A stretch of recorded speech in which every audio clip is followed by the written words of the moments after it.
Bonjour, good day comme on dit en Australie. Bienvenue dans le 18e épisode du podcast Voyage au bout du monde avec Antipode Travel. Je m'appelle Sandrine et j'habite en Océanie depuis plus de 20 ans. Et j'ai créé ce podcast pour vous aider à préparer votre voyage en Australie et en Nouvelle-Zélande. Dans chaque épisode, je vous fais découvrir une région, je vous emmène hors des sentiers battus et je partage avec mes invités l'actualité de ces deux destinations. C'est un voyage en bord de mer qu'on va faire ensemble aujourd'hui, en commençant par un des itinéraires les plus célèbres d'Australie, la route entre Melbourne et Adélaïde, en passant par la fameuse Great Ocean Road et Kangaroo Island. Yann, notre spécialiste Australie, partage ses bons plans et ses conseils pour préparer vos prochaines vacances dans cette région. Et on reste en bord de mer avec John, mon deuxième invité, originaire de Schaffhouse en Suisse allemande. Il est tombé amoureux de l'Australie et il s'est installé à Mission Beach, dans le Queensland, à 2 heures au sud de Cairns. John et Guilhem, et leur chien Aldo, m'ont accueilli dans leur lodge de charme, le Likwala Lodge, à la fin d'un voyage de repérage avec Pascal. J'en ai profité pour l'interviewer et recueillir ses bonnes adresses dans la région. Il m'a répondu chaleureusement avec son français teinté d'un petit accent suisse-allemand. Et j'ai découvert qu'avant de s'installer à Mission Beach et tenir le Likwala Lodge, il était coiffeur. Une belle rencontre que je partage avec vous. Allez, votre valise est prête, mettez votre maillot de bain et votre crème solaire. C'est parti pour ce 18e épisode.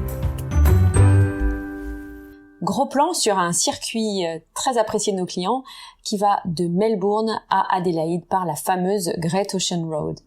Alors, notre spécialiste Yann est là pour nous en parler. Bonjour Yann. Bonjour Sandrine.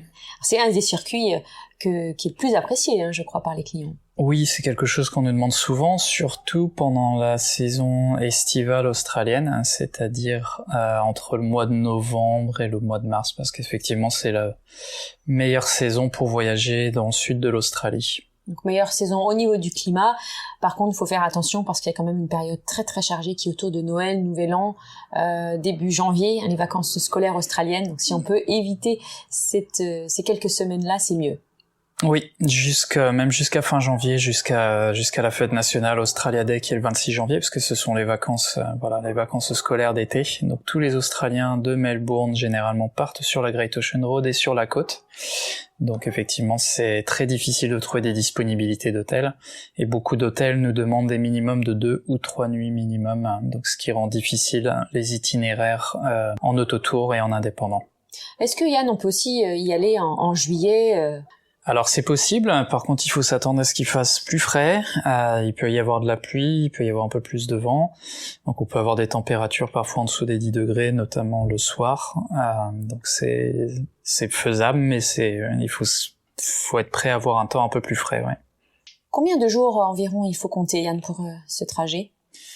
Alors il y a plusieurs variantes. Au minimum, moi je recommande vraiment une semaine, environ 8 jours, pour faire le trajet en faisant la Great Ocean Road et en visitant Kangaroo Island, qui est quand même quelque chose qu'on nous demande beaucoup sur ce trajet-là.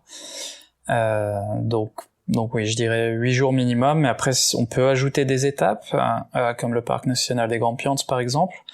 Et là, j'avais un coup de cœur pour ce lieu. Oui. C'est vraiment très sympa. Il y a des canyons. On a l'impression de se balader dans des grands canyons, mais c'est un petit canyon. Oui, il y a des panoramas magnifiques. Il y a des chutes d'eau. Il y a un centre culturel aborigène qui est très sympa à visiter également. Et c'est sûr de voir les kangourous. Oui. Ça, c'est garanti. Oui. Là, on est certain de voir les kangourous. Ouais. Et donc, si on rajoute des étapes, on peut aller facilement jusqu'à 10-12 jours après de trajet. Et ensuite, ça dépend combien de temps on souhaite passer à Melbourne et à Adélaïde. En Melbourne, c'est une ville où on conseille de rester au moins 2 nuits parce qu'il y a beaucoup de choses à voir. On peut s'y déplacer en tram et à pied, bien sûr. Et il y a des transports en commun aussi qui sont efficaces. Donc, pas besoin de louer la voiture quand on arrive à Melbourne. Non, il y a justement, donc c'est bien que tu mentionnes le tram, puisqu'il y a des trams gratuits dans l'enceinte du centre-ville de Melbourne. Donc pour tout le monde, le tram est gratuit. Et ensuite, il y a un très bon réseau de trams pour aller dans différents quartiers. Donc après, pour ce qui est de Melbourne, c'est donc la deuxième plus grande ville du pays, après Sydney. Donc c'est une ville qui a un charme un petit peu plus européen par rapport à Sydney. Et donc avec une grande diversité culturelle, qui est réputée pour sa gastronomie, ses restaurants, ses cafés, ces petites ruelles avec des graffitis qui sont assez atypiques. Des graffitis et surtout des peintures murales. Oui, les peintures murales, ouais. Enfin, pas des graffitis au mauvais sens du terme, en tout cas, plutôt des fresques murales. Oui, il y a plein de petites ruelles où on a des très belles fresques. Il y a même d'ailleurs des tours qu'on peut faire juste pour voir les peintures murales. Oui, il y a des visites qui se font à pied pour visiter les ruelles de Melbourne. Et il y a quelques quartiers aussi qui sont un petit peu bohèmes, très sympathiques, comme Fitzroy ou le quartier de Saint-Kilda près de la plage. Donc on a vraiment de quoi passer une journée complète à Melbourne et ne pas s'ennuyer.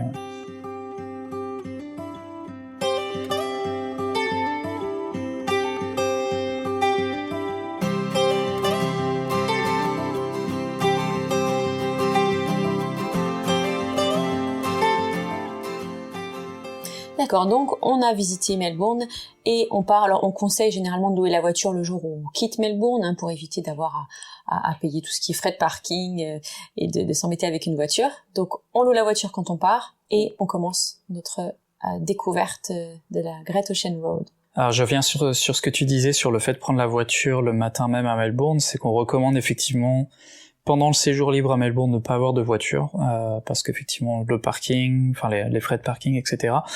et le trafic à Melbourne qui peut être très intense. Et également dans le centre de Melbourne, il y a des règles spécifiques qui s'appliquent aux tramways qui ont souvent la priorité et qui peuvent être vraiment portées à confusion, surtout quand on conduit de l'autre côté de la route. C'est vrai, on veut éviter ça.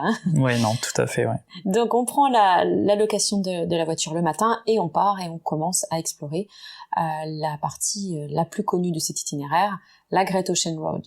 Oui, alors donc la Great Ocean Road, c'est effectivement une route qui longe la côte, donc qui commence à peu près 1h15, 1h30 à l'ouest de Melbourne. Donc c'est une route qui a été construite par des soldats revenus de la Première Guerre mondiale entre 1919 et 1932. Donc la route en elle-même est un hommage à tous les soldats qui ont perdu la vie pendant la Première Guerre mondiale. Et elle s'arrête où, cette route ? Alors la route se termine un petit peu après Port Campbell, donc là où se situent les célèbres 12 apôtres, qui sont une formation géologique donc de 12 sculptures érodées par l'océan, donc qui s'érigent dans l'océan et qu'on peut voir depuis les falaises. La Great Ocean Road, il y a plusieurs arrêts possibles, plusieurs nuits aussi. Il faut compter à peu près 3 jours pour la faire. Oui, on recommande de le faire sur au minimum 2 jours, effectivement. Donc il y a plusieurs étapes qui se font en chemin. Enfin, il y a beaucoup d'endroits où on peut observer les koalas. Il y a des vues spectaculaires. Donc généralement, c'est un trajet qui se fait relativement lentement parce qu'il y a beaucoup de vues panoramiques sur l'océan puisque la route longe les falaises. Donc elle est assez longue et les paysages sont tellement spectaculaires qu'on a tout le temps envie de s'arrêter, en fait.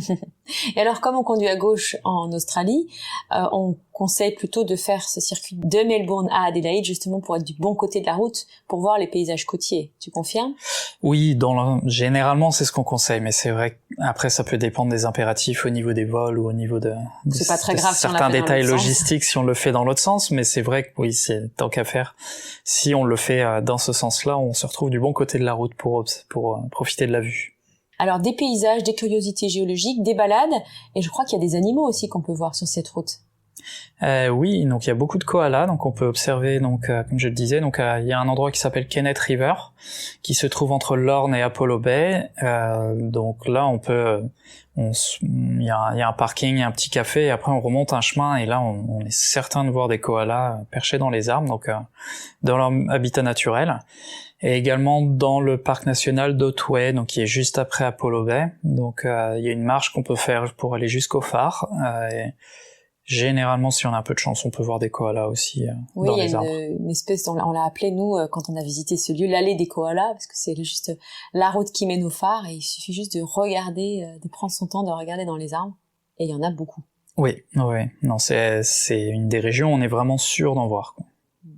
Après Port Campbell, où donc on voit les curiosités géologiques dont on a parlé tout à l'heure, on arrive à Port Fairy. Oui, donc Port Fairy, c'est effectivement un village de pêcheurs, donc avec beaucoup de charme. On a beaucoup de logements de charme également. Il y a une île qui peut se parcourir à pied qui s'appelle Griffith Island. Donc c'est une petite balade qui prend peut-être 1 heure, 1h30. Et on peut voir pas mal de kangourous sur l'île aussi, donc ça aussi, les kangourous sont garantis.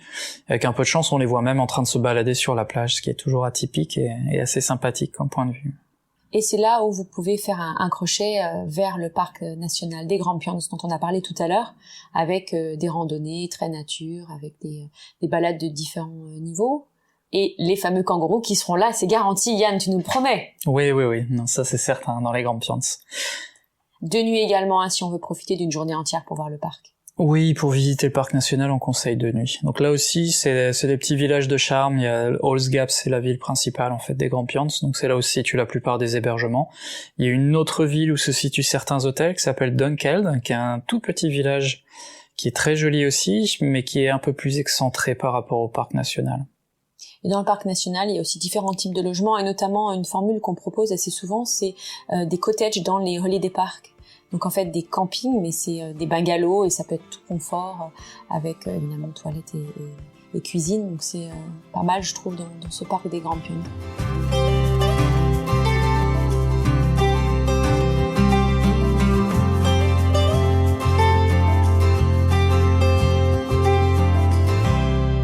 Avec ce crochet dans les Grampians, on était donc à l'intérieur des terres, et là on revient en direction de la côte.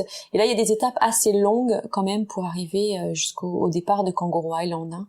Quelles étapes tu conseilles lors de ce circuit ? Alors nous, très souvent, on prévoit une étape dans un petit village qui s'appelle Rob. Donc c'est également... Comme une robe ? Oui, comme une robe. Et c'est un petit village de pêcheurs aussi. Donc il y a des vues côtières assez sympathiques. Il y a des petits cafés, des petits restaurants très sympas. Enfin, c'est vraiment une étape sympathique pour une nuit en fait. Et sur le trajet de Rob, il y a plusieurs itinéraires possibles, donc on le conseille généralement dans nos carnets de voyage. Vous pouvez soit passer par une ville qui s'appelle Mont-Gambier, donc la ville en elle-même, on en fait vite le tour, mais elle a une curiosité géologique aussi, elle a 2 lacs de cratères en fait, un lac bleu, donc qui est un ancien cratère volcanique, donc c'est assez impressionnant, atypique. Au cœur de la ville, hein, de Oui, c'est ça, en plein milieu de la ville, donc c'est assez atypique à voir. Sinon, en passant un peu plus au nord, on peut passer par les vignobles de Coonawarra ou Penola, donc c'est une autre possibilité. Pour les amateurs de vin, à noter. Et la dernière étape, on va passer par le parc de Coorong. Alors oui, on va passer par le parc de Coorong, donc qui est une réserve naturelle, donc qui est de grande taille, avec beaucoup de marais salants, et c'est également un bon endroit pour observer les oiseaux. Il y a beaucoup de variétés d'oiseaux. Pour Johan, ce serait parfait. Hein. Ah bah lui, il serait au paradis là-bas. Il lui resterait une semaine là-bas, c'est sûr. Oui, on va pas lui dire. Hein. Alors après le parc national de Coorong, on arrive dans un village qui s'appelle Victor Harbor. Alors très souvent, nous on prévoit une nuit, on conseille d'y passer une nuit, simplement parce que ça permet de couper la route, parce que sinon de Rob jusqu'à Kangaroo Island, ça fait facilement 5 heures de route, surtout quand vous incluez quand il faut prévoir le temps de la traversée en ferry. Donc généralement, on va mettre une petite nuit à Victor Harbor, et comme ça le lendemain matin, vous êtes à 1 heure de route, même pas 1 heure de route, de Cape Jervis, qui est le point de départ du ferry pour Kangaroo Island. Depuis Cape Jervis, on prend le ferry pour aller à Kangaroo Island, à 45 minutes de traversée seulement, et c'est vraiment une île, un endroit incontournable de cet itinéraire. On conseille là encore d'y passer 1, 2, 3 nuits même, et je vous invite à écouter l'épisode numéro 8 où Yann, tu nous dévoiles tout sur cette île. Oui, tout à fait, ouais. Et donc voilà, on a passé à Kangaroo Island et on va revenir à Adélaïde où se termine ce circuit. Combien d'heures à peu près il faut à partir du moment où on est de nouveau sur le continent ? À peine 1h30, ça se fait assez vite, le retour vers Adélaïde. Donc la circulation dans Adélaïde est quand même bien plus agréable qu'à Melbourne. C'est une ville qui est quand même un petit peu plus petite. On a des options sur le trajet. On peut s'arrêter du côté de McLaren Vale, encore une fois, si on est amateur de vignobles, puisque la région d'Adélaïde est probablement la plus riche en termes de région viticole pour l'Australie. Et Adélaïde, comme tu l'as dit, c'est une ville très sympathique. Aéré aussi, on s'y déplace facilement avec beaucoup de parcs, il y a un jardin botanique notamment très sympa, il y a le quartier de Glenelg qui est au bord de la mer, donc nous on conseille de nuit pour avoir une journée pleine pour explorer la ville.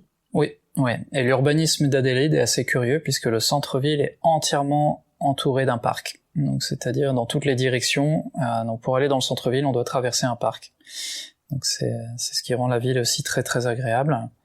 Et si vous avez un petit peu plus de temps dans la région d'Adélaïde, moi je vous conseille aussi de faire un petit tour dans les collines d'Adélaïde qui sont juste à l'est de la ville. Donc c'est une région très sympa avec des petits villages de charme, notamment un village qui s'appelle Handorf, donc qui est un nom allemand, puisque le village a été fondé par des pionniers allemands et on voit encore des bâtiments avec une architecture un petit peu bavaroise ou limite alsacienne. Et donc on trouve des brasseries de bière allemande, entre autres. Il y a une autre excursion qui permet de nager avec les dauphins. Donc c'est une formule de croisière en voilier catamaran, donc qui part directement d'Adélaïde. Donc je recommande de le faire plutôt en été parce qu'en hiver, les conditions marines dans l'océan du Sud peuvent quand même être un petit peu plus, je dirais pas extrêmes, mais elles peuvent être un peu plus agitées, ouais. Donc on le recommande quand même plutôt pendant la saison estivale. D'accord, donc pour résumer, un itinéraire qui est possible toute l'année, avec une préférence quand même pour les mois, on va dire, de octobre, novembre, jusqu'à mars à peu près, oui. À avril, pour avoir quand même des températures clémentes. Éviter, on va dire mi-décembre à fin janvier, pour des questions de disponibilité, et on s'y prend bien à l'avance. Au niveau des hébergements, il y a tout type de logements, hein. Ça va du cottage dans un holiday park, comme je mentionnais tout à l'heure, à des bed and breakfast, des lodges, des choses très haut de gamme aussi, du glamping, des tiny house. Des tiny house, voilà, les tiny house. Si vous ne connaissez pas, eh bien, je vous invite à regarder parce que c'est vraiment très sympa, ces concepts de tiny house. J'espère qu'on vous a donné envie de faire cet itinéraire et ça peut se faire bien sûr en voiture, mais également en camping-car si vous préférez ce mode de transport. Merci beaucoup Yann pour tous tes conseils. Je t'en prie. À bientôt. Avec plaisir. À bientôt.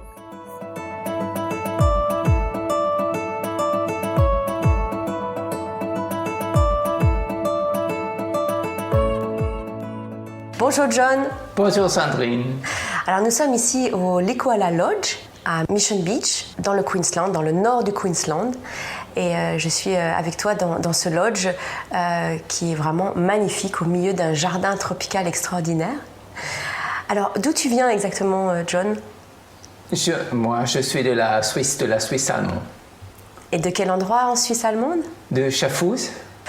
Qu'est-ce que fait quelqu'un de Schaffhouse ici à Mission Beach ? Parce que moi, j'aime bien vivre dans un endroit tropical. Je n'aime pas du tout le froid. Et ici, c'est très sympa pour moi.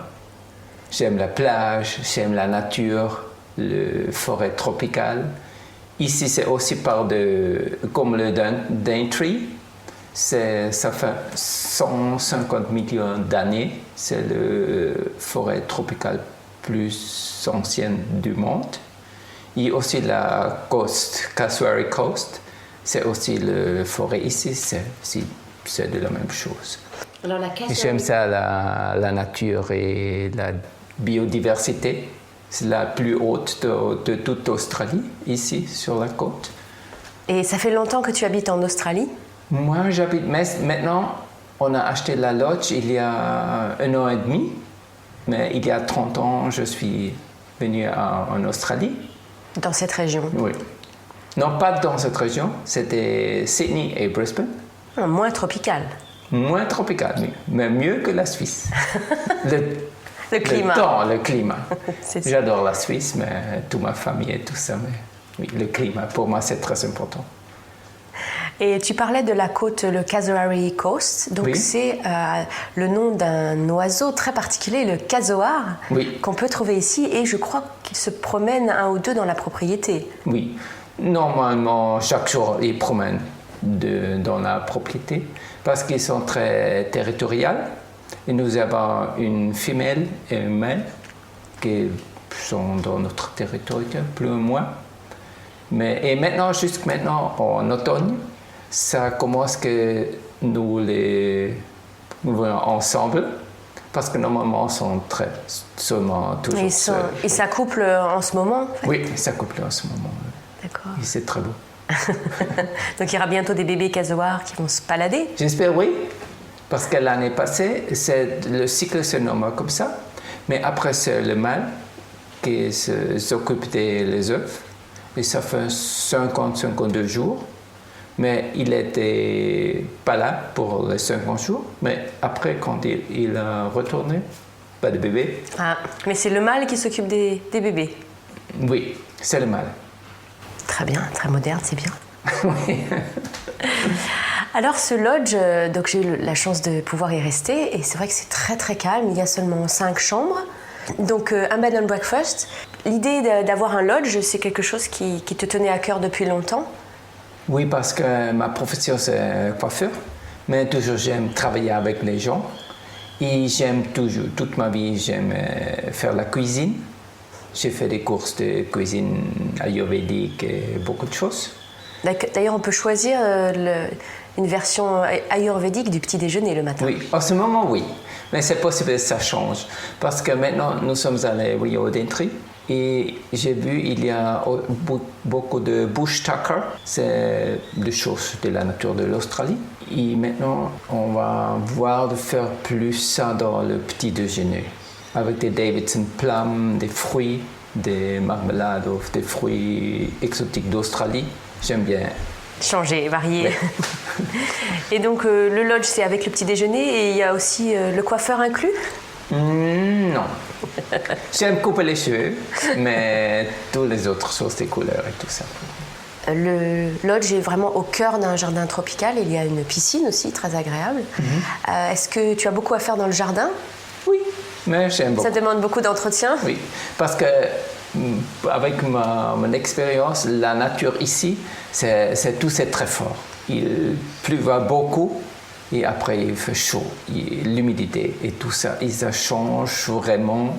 Mais aussi dans le jardin, si je coupe un arbre, une chose, il y a 2-3 mois et après ça pousse. La jungle un petit peu. Oui, oui. C'est vraiment l'humidité et la température, ça pousse.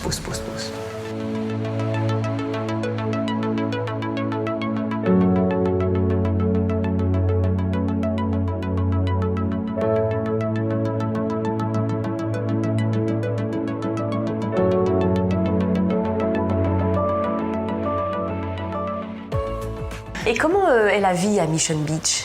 Est-ce que c'est facile de s'intégrer ici dans la communauté en venant de Oui, de c'est très l'étranger? facile. Oui, parce que l'Australie, je crois, en général, c'est très international, très ouvert. Et c'est toujours le niveau de mateness. You're my mate. Amis, Et après, copinage, on verra mais ta si manière. c'est bien ou non. Mais c'est toujours ce niveau. C'est pas vraiment. Oui, Camaraderie, un peu. oui, camaraderie, oui. C'est toujours le niveau de camaraderie au début. Et après, on verra si bien ou non. Mais... On conseille de rester au moins 2 nuits ici pour profiter de tout ce qu'il y a à faire à Mission Beach. Qu'est-ce que tu conseillerais de faire pour quelqu'un qui passerait 2 ou 3 nuits ici? À Mission Beach, c'est très bien le Kennedy Walking Track. J'aime bien, c'est dans le sud de Mission Beach. Et aussi aller à Dunk Island, c'est beau, il y a une balade sur l'île. Et pour aller en récif, parce que le récif c'est le plus proche de toute l'Australie ici. Donc la grande barrière de corail, Oui. c'est la plus proche ici. Oui, ça fait seulement 1 heure plus ou moins en bateau. Et donc on peut faire de la plongée et du snorkeling? Oui, dans la récif, oui. Mais dans la plage ici, c'est toujours un peu des crocodiles. À cause des crocodiles. Et puis les méduses Nous aussi. n'avons pas vu un crocodile, mais toujours il y a des choses, c'est beau. Donc vaut mieux aller prendre un bateau et puis aller faire de la Oui, c'est plongée bon. un peu plus loin. Oui. Il y a des filets aussi anti-méduses, hein, j'ai vu. Oui, mais les méduses, c'est seulement de novembre jusqu'à fin d'avril. Maintenant, c'est bien. Là, on peut se baigner sans combinaison Oui. et sans crainte. Et aussi dans la proximité, il y a Alligator's Nest, c'est à Tolly. C'est pour nager, c'est très beau, c'est dans la forêt. Une rivière? 2 rivières, 2 petites rivières, et c'est très beau. Et mais trop froid l'eau. Mais en été, c'est très bien. Ça rafraîchit. Oui.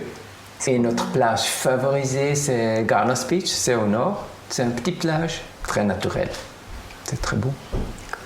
Et dans la région, il y a plus de choses. Le Mammoth Skybound, c'est pas loin. Au Paranella Park, c'est à 40-45 minutes d'ici. C'est un parc, il était fait, je crois, 1900 comme ça, d'une personne de Barcelone. Il est venu en Australie et il voulait faire un château pour sa femme qui était toujours en Espagne. Il a commencé à faire le château dans la forêt. Maintenant, c'est un peu des ruines parce que le climat, l'humidité et tout ça. Mais c'est très beau pour visiter. Le château, c'est très belle. J'aimerais bien qu'on me construise un château, pour moi. Et quel serait ton coup de cœur pour un bon restaurant dans le coin? Moi, j'aime bien Garage. Garage, c'est une brewery, une brasserie, avec des pizzas, mais vraiment bien. Il y a un four au bois et très, très, très bien. Et les Landras. Tu connais les Landras? Ah oui. Oui, c'est mon favorisé, oui. On est allé manger hier soir. C'est un lodge de charme. Ils ont un très bon restaurant, oui. Oui. Et pour un petit café? Pour un petit café, j'aime bien Bowerbird, c'est South Mission Beach. Ou aussi Shanty Café. Oui, il y a beaucoup de choix dans le centre.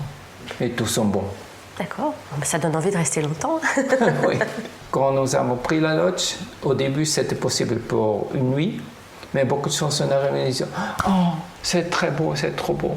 J'aimerais bien 2 nuits ou 3 nuits. » Parce que c'est vraiment relaxé et connecté avec la nature. Le lodge est ouvert toute l'année?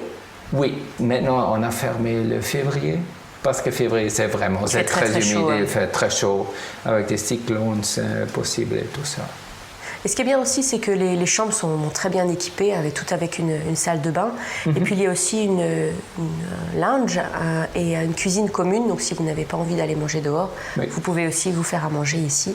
Oui, il y a aussi faire les machines, barbecue. Donc oui, c'est un bel endroit pour se poser et recharger ses batteries pour la suite du voyage. Eh bien, merci beaucoup, John. Merci à toi, Sandrine. D'avoir partagé comme ça ton expérience et ce lieu. Et puis, on te souhaite une bonne continuation. Merci beaucoup. Peut-être à bientôt en Suisse. Merci, Sandrine.